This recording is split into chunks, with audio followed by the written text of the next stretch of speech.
जन्म शताब्दी वर्ष है, उस उपलक्ष्य में हम लोग यहाँ एकत्रित हुए हैं। तो उनके जीवन के बारे में बहुत कुछ आप लोग जानते हो।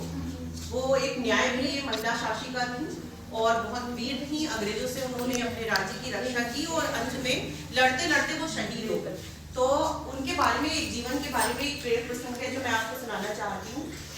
उनकी न्यायप्रियता के बारे में आपको बताएंगे। एक बार क्या हुआ, एक बार की बात है कि उनका बेटा रथ चला रहा था और रथ चलाते चलाते सामने से एक गाय और उसका दूध पीने वाला छोटा सा बछड़ा वो सामने उनके रथ के आ गया।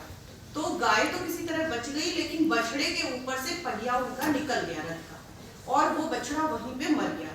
तो वो तो इतनी तेजी से थे कि वो निकल गए, उन्होंने पीछे मुड़ के नहीं देखा। लेकिन वो जो गाय थी वो बछड़े के पास बैठ गई और उसको मतलब दुख बहुत हो रहा था, वो अपने बछड़े को ऐसे मतलब चाट रही थी बार बार।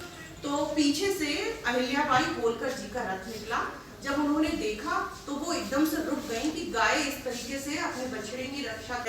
आपकी अहिल्याबाई होलकर जी ने अपना दरबार लगाया और दरबार लगाने पर जो उनकी पत्नी थी, मतलब बेटे की पत्नी थी, उससे पूछा कि ये बताओ, यदि किसी माँ के सामने उसका दूध मुहा बेटा बच्चा मर जाए तो उसको क्या सजा देनी चाहिए किसी के द्वारा? तो उन्होंने कहा कि उसको मृत्यु दंड देना चाहिए, उनकी पत्नी ने बोला।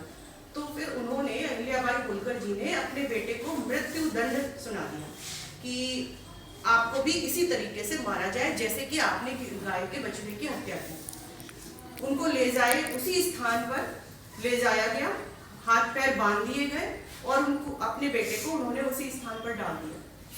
डालने के बाद रथ तेजी से दौड़ाकर उसको मारने का प्रयास किया, लेकिन जैसे ही रथ वहां पहुंचा, वो जो गाय थी वो आकर रथ के सामने खड़ी हो गई और जैसा ऐसा लग रहा था कि गाय ये कहना चाह रही है कि जिस तरह मेरे बच्चे की मृत्यु हुई रथ से, पहिए से, तो ऐसा मतलब हम नहीं चाहते कि किसी दूसरे के भी बेटे की इसी तरीके से मृत्यु हो।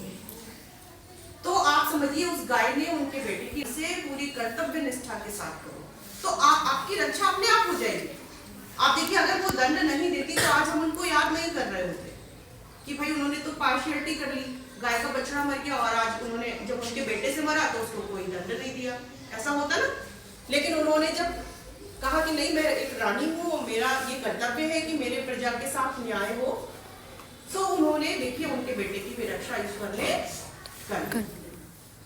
तो ये उनके जीवन की कहानी है और आप लोगों को उनके जीवन से प्रेरणा लेनी चाहिए।